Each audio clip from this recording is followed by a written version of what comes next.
To the person who followed me home last night. When we were driving, I had my suspicions that you were following me. We've all been there, though. Had that little paranoid voice in the back of our head try to convince us that something creepy or terrible was happening. The feeling I got when I looked out my rearview mirror to see your car behind me, however, is indescribable. I'd never seen you or your car before. You are a complete stranger to me. We were driving on the highway too, so there were other cars around us. Everything about you seemed completely ordinary. You looked like just another car. But when I first saw you, my stomach turned. Just the sight of your car was enough to make me uneasy. A simple, well taken care of Ford Focus.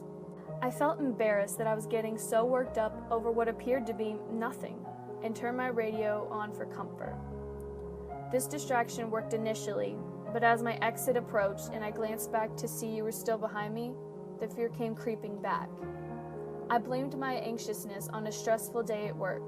The hospital was flooding with patients and I barely had time to breathe. As I was driving and getting closer to home, I started giving myself a sort of prep talk. I thought about how nice it was going to be when I got home and took a shower, how comfortable the couch was going to be after a day of standing, and I was definitely looking forward to sleeping.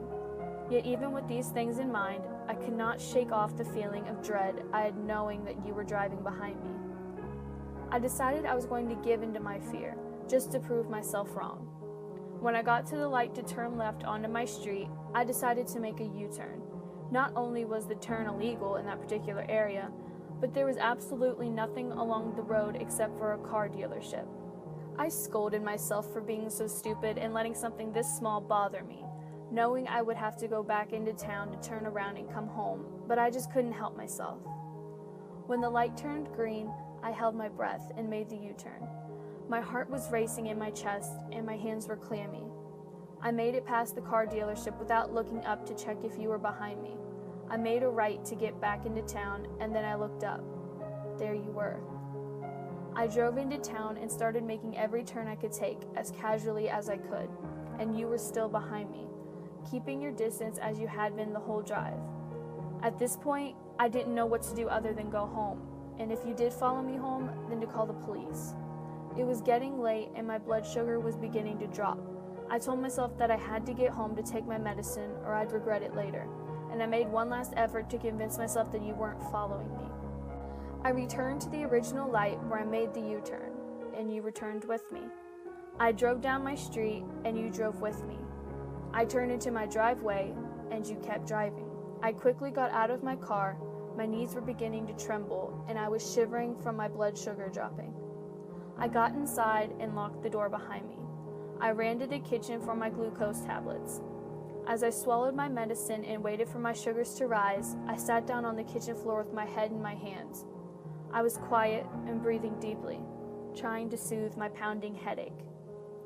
And that was when I heard my porch swing creak as someone sat down on it.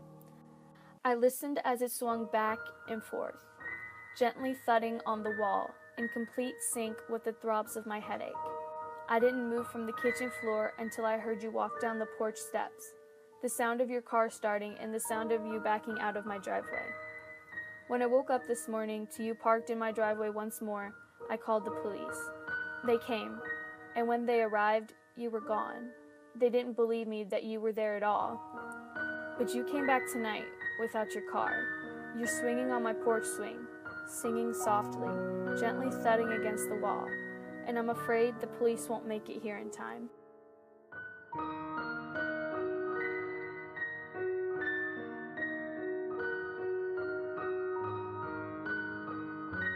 For a bit of background, I am a male, 27 years old. This happened in October of 2014. I am originally from a small town, went to undergrad in a medium-sized town, but then moved to a larger area in the Midwest for grad school when this happened. I rented a room in a shared house with other students near the university. The layout of the house is important. It's an older 2-story house with an addition or wing in the back that extends without a second floor, which serves as our living room. When you walk in the front door, there's a staircase immediately to the left which goes up and a hallway that turns right. In the hall, the bathroom is to the left, my room at the end of the hall on the left, and 2 rooms on the right side of the hall. At the time, I had 3 roommates, a girl that lived across the hall, a guy that lived in the room upstairs, and a guy downstairs. They were all from within the state, so they were usually gone on the weekends. On the night in question, I had been dating my girlfriend for a little over a month. It was a Saturday night, and I had picked her up in my car. We went out and had a few drinks, and then we took an Uber to my house because I didn't feel comfortable driving. We got to my house and immediately went upstairs to my room. I was the only one in the house and completely forgot to turn on the light in the back patio. After an intimate time, my girlfriend and I fell asleep. I'm a pretty heavy sleeper, but my girlfriend's not, and she nudged me awake to tell me she heard some noise coming from outside.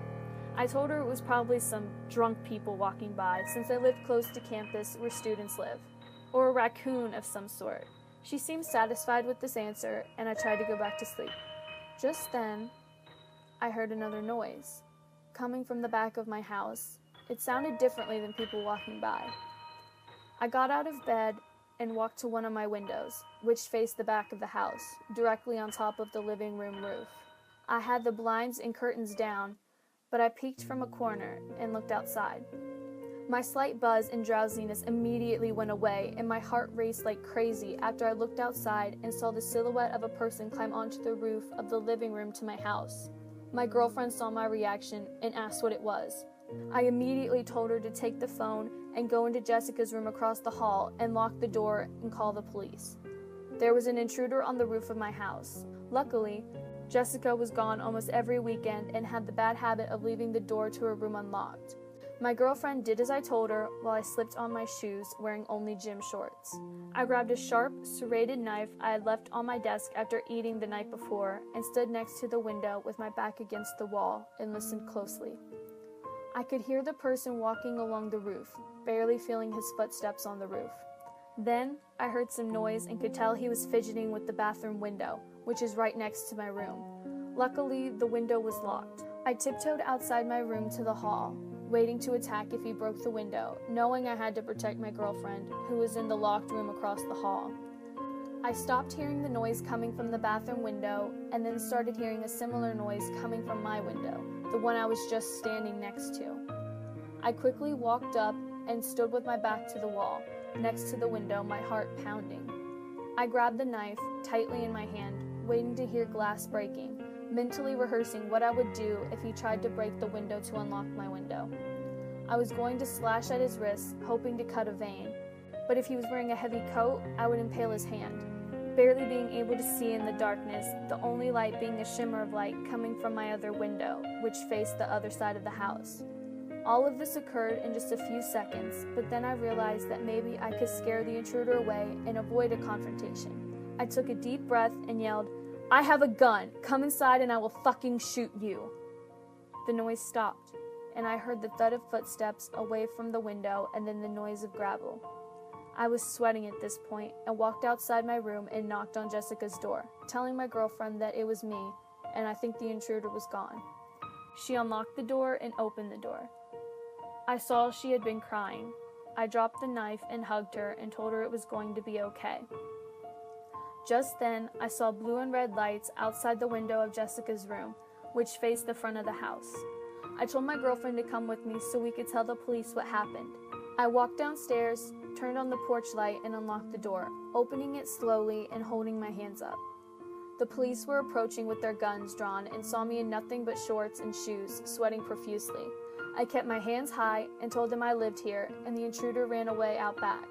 The police talked into his radio, talking some code and saying possible intruder on the loose. One officer told me and my girlfriend to come onto the porch, and he stood there with us while the other officer walked inside the house. I was told he was going to check to make sure that there was no one inside the house. After what seemed like hours, but really only a minute, I heard a voice over the radio say all clear. We went inside, and one officer began to ask us questions while the other looked outside. After giving him our basic info, the other officer walked back in and told us that it looked like the would-be intruder climbed on top of our garbage cans and climbed onto the roof, because one of our cans was tipped over. Since the house was dark with no light outside and no cars in the back lot, we had been the victims of an attempted burglary. I asked the officer if there was any weapons or anything that might have been left behind, and he said no, that it was unlikely the intruder wanted to harm anyone, as there had been a series of break-ins during the last several weeks around campus, the intruders mainly taking prescription drugs. He advised me to get a better weapon than a steak knife, and to keep lights on inside the house, keep windows locked, and install outdoor lights, in case someone tried again, and to call if I heard anything suspicious. I asked if he would fingerprint the window, but he said no, because nothing had been taken and no one harmed, and at most burglaries, the intruders had gloves. The police told us there were units searching the neighborhood, but it was unlikely they would find anyone since I didn't get a description of the person, only seeing a silhouette. Needless to say, my girlfriend and I didn't get much sleep that night. The next day I called my landlord and told him what happened. The following day, he had a brighter light installed on our back patio that turned on when it got dark automatically. A motion sensor outside the window upstairs that shines brightly if anyone stands on the roof of the living room. Not content with just threatening a burglar with a gun, I went out and bought a gun and now keep it in a drawer on my bedside table. So late night burglar who I was ready to stab, let's not meet.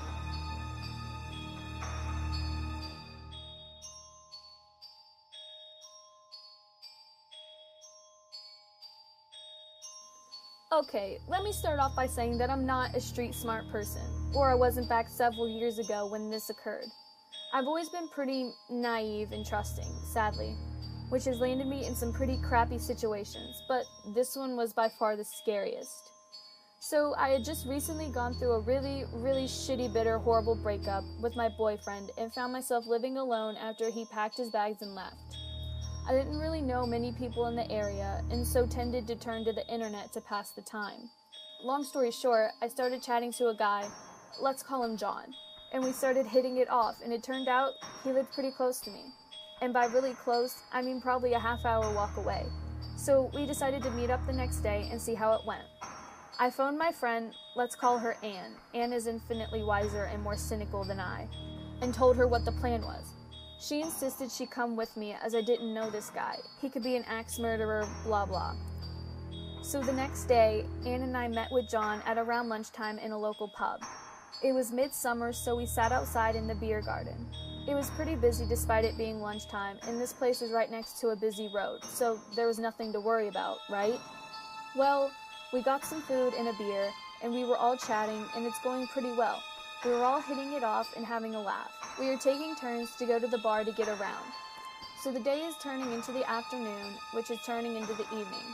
The pub is filling up, and we barely notice the time going by as we are having a good time, and we are filled with 5 or 6 beers by this time, so we're pretty tipsy too. So John goes to the bar to get his round in, and the next thing I know, I'm waking up the next morning, in my own bed. My face is hurting, and there's blood all over the sheets. I started freaking out at this point because I have literally no recollection of what the hell happened between 8 p.m. and waking up the next day. I don't know where the blood has come from, I don't know why I'm hurting, so tentatively I get up and take a look in the mirror. Now my face is absolutely a mess. I look like I've been in a fight and lost badly. I have a black eye, split lip, half my face is just scraped and bruised. I felt sick. I was totally gobsmacked. What the hell happened? So I opened my bedroom door to go to my bathroom when I see out of the corner of my eye John laying naked on my sofa. Now at this point, I'm just losing my mind and start yelling at him like crazy, demanding he tell me what the fuck was going on.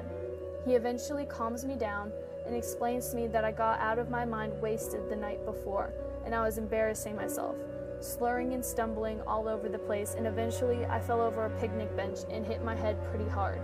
Apparently I was bleeding and refusing help from anyone, so he called a cab and brought me home like the absolute knight in shining armor that he is. I didn't remember any of this, not one single moment. I had a million questions, but at the same time, I was utterly speechless. I know I'd had a few to drink, but it was no more than an average person would consume at a night out in a club, and I had many of those. Was it possible that I just had one too many? I guess so. What other explanation was there? I just looked at John with my mouth open, head absolutely pounding, and eventually managed to muster, I'm gonna be sick. So John looked after me that morning. He peppered the day with the odd tale of dumb things I'd done the night before, and how I must be so grateful because anything could have happened to me. and I would never have gotten back without him. I ate and got dressed, and by that afternoon, I was feeling better, so he said he wanted to take me to his house and make me dinner so we would resume our date. You know, from the point where I'd ruined it by getting blackout drunk. So I said, yeah, sure. It was nice of him to still want to hang out after everything. Like I said, I'm a naive twat. I really don't have much situational awareness at all. So we get to his house late in the afternoon. But when I say house, he lived in a static caravan, in a caravan park. I mean, it was nice enough inside, but I couldn't help but get a creepy vibe from it. It was tiny. The layout was, you open the front door into the living room, then further in you have the kitchen and dining area. Then through a door in a tiny hall, you have 2 small bedrooms and a small bathroom. And then after that, there's a back door in the main bedroom. Now, I'm sitting in the dining area while he's cooking, and we are just generally making chit-chat. I'm feeling pretty awkward now because I can still remember absolutely nothing of the night before, so it feels a little like there's already been a power shift. Like, he knows more about me than I'm aware of, and it's really uncomfortable. I decide I would eat his food, then politely excuse myself home. I didn't know what I was thinking coming here in the first place. I'm a pretty go-with-the-flow type person, but even I had started thinking, what am I even doing here? Just then, he asks how I'm feeling, and as I'm in deep thought, I don't even think about my reply. I feel like I've been drugged, I said distractedly. Well, at this point, he just flips the fuck out. I mean, he's just going insane, saying what am I accusing him of, and how dare I accuse him of things, and I can't prove it, and I'm just trying to cause all sorts of problems for him, and he's on parole, so I'm basically sending him back to jail with my lies. I had no idea at all that he was on parole. He would later tell me his insane rambling texting sessions that he was arrested for domestic assault. Great. He starts literally getting stuff off the kitchen sides and just smashing them, throwing plates against the wall, pulled the toaster out of the socket and smashed that on the floor, just absolutely having a meltdown whilst I'm sitting at this tiny caravan dining table like 5 feet away just thinking what the fuck is even happening right now. I move to stand up and tell him that I think I'd better go, when he suddenly lunges at me and shoves me as hard as he can. I'm on my knees and he's laying blows into me, telling me I'm not going anywhere. He's between me and the front door at this point, and I can't see an escape route, so I turn heel and just run through the corridor with him chasing just inches behind me. I dive in the nearest door and slam it shut and sit with my back to it so he can't get in. I'm in the tiny spare room and there's no window that opens. I'm trapped there. He's outside pounding on the door, calling me every vile curse word in his vocabulary. I yell at him to go away and he stops banging. I hear him leave for a few moments, then all of a sudden, he's trying to break down the door. I am absolutely terrified at this point and pushing with all my weight back against the door as if my life depended on it, which I guess it did. The thumping carries on for what seemed like forever. Then I guess he got tired or something, and I heard him go into the living room and start shuffling around. I still stayed backed against the door, sobbing for at least another hour. Eventually, I hear the TV come on.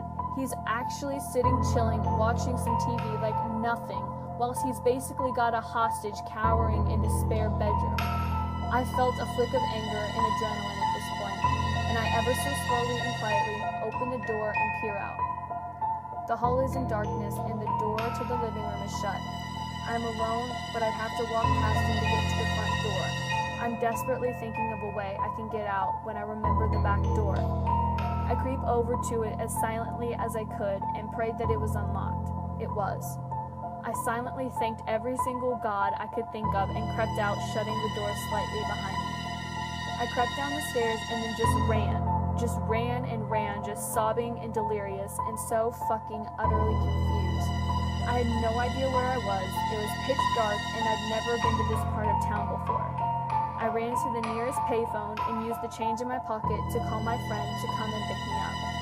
My bag and purse was still in John's caravan, along with some other personal possessions I just abandoned. My friend drove me home and I sobbed the whole way home. I never told him what had happened and he never asked.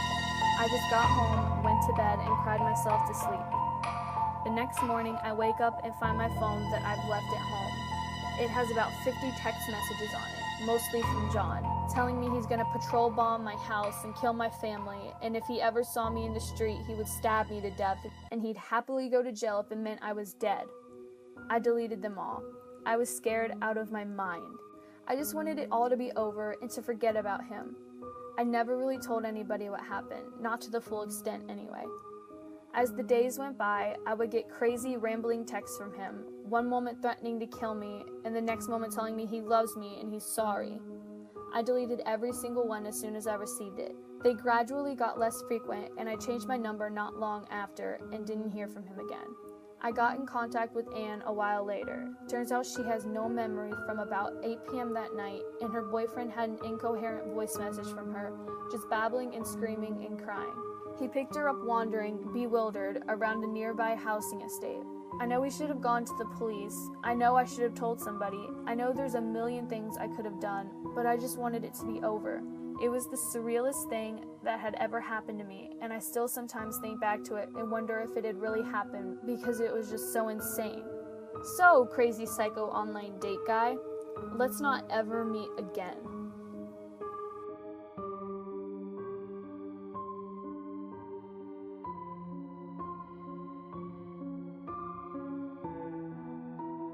Have you guys heard of this reverse image search thing?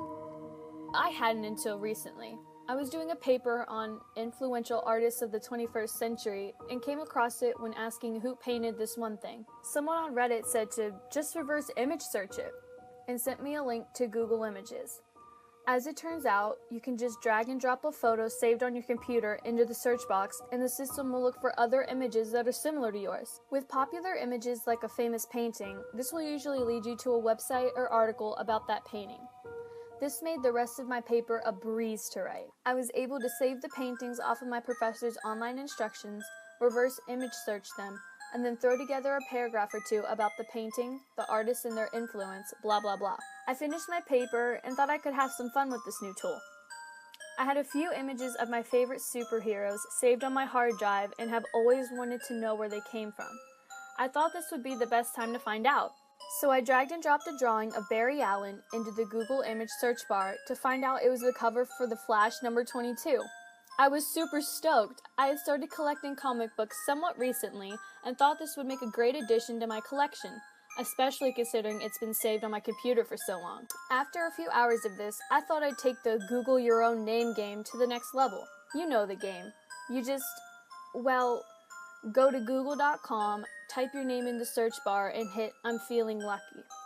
It was a lot more fun before the world of social media. Nowadays, you search your name and it leads straight to your Facebook page. Fucking boring. But I figured I'd take a selfie and drop that in the search box. Maybe I'm on some random hot singles near you ad. It started off with the usual suspects of searching yourself. The first few results were just photos from my Facebook and Twitter. Nothing exciting. Then the pictures started going back a couple of years. Older pictures. Some were still hosted on MySpace. I laughed as I scrolled through the awkward photos of me in my Cradle of Filth t-shirts. I got a little nostalgic at the pictures of me and my friends when we had that band a few years ago. Then came the pictures from my ex's Facebook page.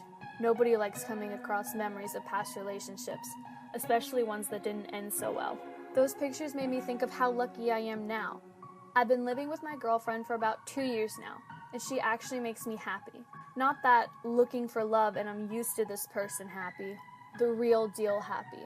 It's funny because sometimes I can't even remember exactly how we met originally. I just know that I decided to go out to the bar downtown and drown my loneliness a few weeks after losing my job. I think that night was the straw that broke the camel's back, too. I had just told my mom to go fuck herself over the phone after arguing about why Marie and I broke up. I remember her buying me a drink and us chatting for a little while, and the next thing I knew, we were back at her place. I'm sure you can fill in the gaps from there. I'll spare you the details. But I decided that night to stay with her. She sent someone to pick up my things from my parents' place since I was sleeping on their couch and I really hadn't been able to face my mom after all that. And in 2 months, her and I will be celebrating 2 years together. Anyways, I didn't come here to tell you about my hardships with my family. I came here to tell you about this crazy little website. So let's get back to that, shall we? I scrolled past those pictures of Marie and I, and my old band, and a few other people I didn't recognize. Turns out, Google thinks I look like a famous reggae artist from the 90s. The technology is far from perfect, but that got a chuckle out of me. But then I came across something really weird. After all the nostalgia and pain and memories, was a missing persons poster type thing. You know, like the ones they have on the wall at the front of Walmart. The guy looked just like me. It was uncanny. Poor guy's been missing since April 2015. He even has the same birthmark on his neck. I can't believe it. I can't believe it. If I didn't know any better, I'd think we were twins, honestly. Different name and all. I guess what I'm trying to say is, if you're looking for something to kill some time, and maybe an alternative to the Google your own name game, you should try doing a reverse image search of yourself. You might dig up some old memories or come across something weird like I did. I suppose I'll leave you with that. My girl is calling me from the other room. Time to take my meds and have some dinner.